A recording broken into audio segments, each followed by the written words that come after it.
Throughout human history, we have long dreamed of conquerors and explorers who had to overcome incredible obstacles, but we often forgot in time the great explorers who failed their missions, or in this case, sent hundreds of men on a mission to a place that didn't exist. This video is about Lope de Aguirre, who many know by the name Aguirre, the Wrath of God. I hope you enjoyed this short documentary. Aguirre arrived in the Americas in the 1530s, although we are not exactly sure when he actually did arrive within then, specifically under the sponsorship of Antonio de Mendoza, the first viceroy of New Spain. He arrived in Peru in 1536 or 1537 and worked as a horse trainer. He was appointed to the court of the city Nuevo Toledo. Aguirre was in support of the viceroy, who came to the city with the goal of implementing new laws from the Spanish monarchy. Those did not comply were prohibited from exploiting the natives.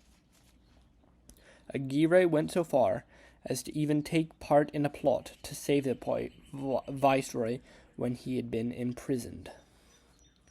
From what you have heard so far of Aguirre, not only may he not seem that bad, he could even be considered one of the heroes among many cruel colonizers, but soon that view will fade to reveal his true faces. He is often considered one of the absolute most brutal and barbaric colonizers and conquistadors that ever lived. You'll see this in him killing governors and even a member of his own family, and more. After Aguirre and another man went to Nicaragua with 33 men, or what it was ever called then, in New Spain, whatever the province was, he was arrested upon his return for supposedly harming the natives.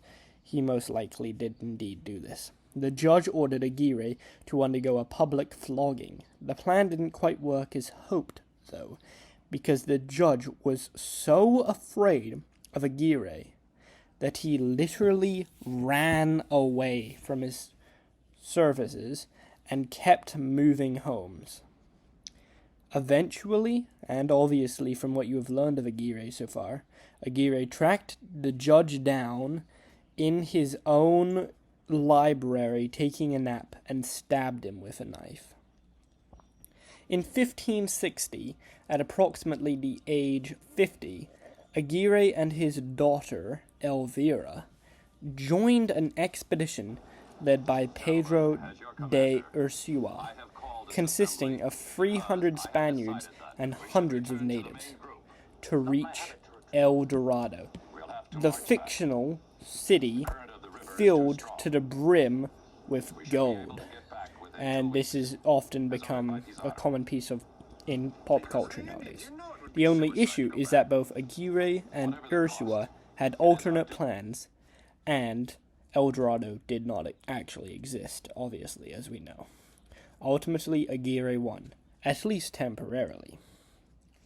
Ursua's secret plan was to actually lead many of the older conquerors of Peru, conquistadors, away from key government areas to stop them from continuing to get in the way of the government and being troublemakers. What specifically his plan was once all the veterans had been killed or whatever is still rather unclear.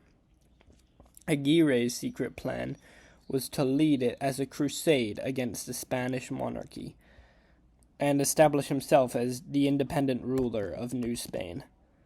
This plan is what he would actually attempt to fulfill, and in the process would butt heads with Ursua.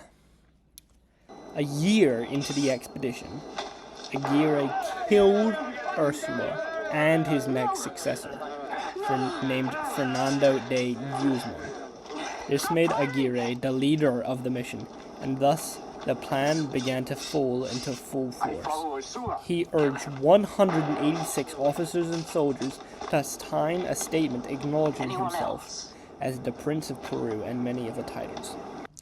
Aguirre then conquered Isla Margarita, a large Venezuelan island.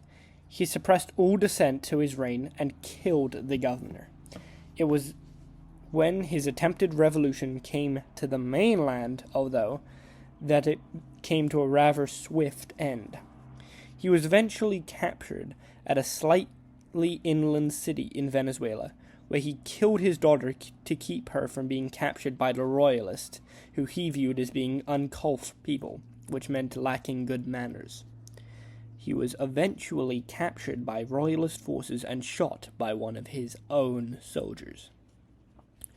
Aguirre was beheaded, and the rest of his body was cut up into 4 pieces and sent to various local towns as a warning. And his skull was kept in the town square for at least 40 years. That is nearly as long as his entire life after his death. Several of his soldiers were put to trial and found guilty, thus being sentenced to death by disembowelment. In conclusion, Aguirre's life was fascinating but utterly brutal. Thanks for watching, and I hope you enjoyed, learned, and expanded your knowledge of history, specifically 1500 Spanish colonial history in the case of this documentary. And I would like to cite Wikipedia as a major source, and the fantastic movies Aguirre, The Wrath of God, an epic historical film that I would highly recommend checking out, and Apocalypto, a film that might not be entirely historically accurate, same as Aguirre, but is about natives at the time. Or a while earlier, actually. I hope you enjoyed. Goodbye.